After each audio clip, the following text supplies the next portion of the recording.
नमस्कार दोस्तों। उत्तर प्रदेश का बागपत जिला एक छोटा सा गांव गांगनौली और गांव के बीचों बीच बनी एक मस्जिद जहां से कभी रोज सुबह कुरान की तिलावत गूंजती थी।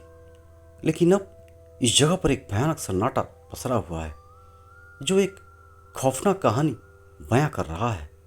एक ट्रिपल मर्डर की कहानी।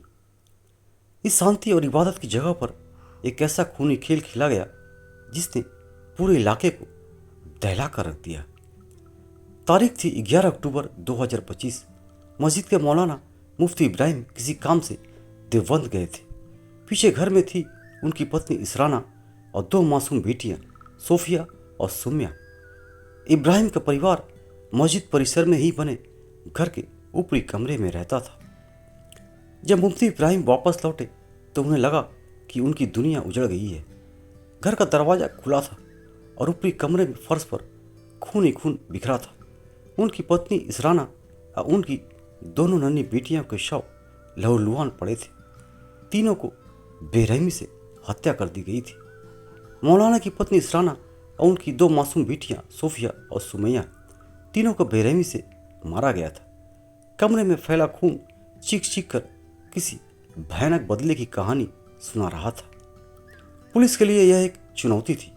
हत्या से पहले मस्जिद के सीसीटीवी कैमरे बंद कर दिए गए थे। शक हर किसी पर था। क्या यह पुरानी रंजिश थी या लूटपाट का कोई मामला? लेकिन कुछ ही घंटों की जांच और गहन पूछताछ के बाद जो सच सामने आया वह और भी चौंकाने वाला था। हत्यारा कोई बाहरी नहीं थे।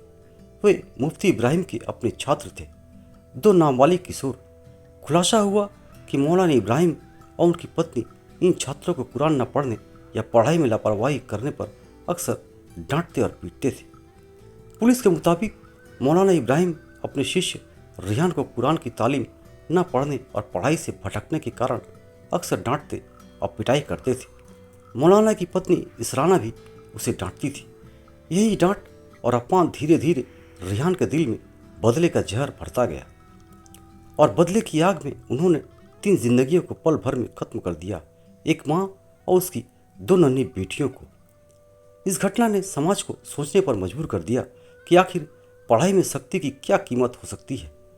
अपने परिवार को खोने वाले मौलाना मुफ्ती इब्राहिम आज सदमे में हैं। उन्होंने और हमेशा के लिए गांव छोड़ दिया। मस्जिद में अब इबादत तो होती है, लेकिन उस कमरे में हमेशा के लिए सन्नाटा पसर गया है जहाँ कभी 3 मासूम जिंदगियाँ हंसती और खेलती थी। बदला लेने की यह क्रूरता हमें याद दिलाती है कि गुस्से और नफरत की आग अक्सर बेगुनाहों को जला देती है। दोस्तों, अपनी राय कमेंट बॉक्स में ज़रूर करें। इस वीडियो को लाइक करें, शेयर करें और ऐसे ही सच्ची आपराधिक कहानियों के लिए हमारे इस चैनल को सब्सक्राइब करें। बहुत बहुत धन्यवाद।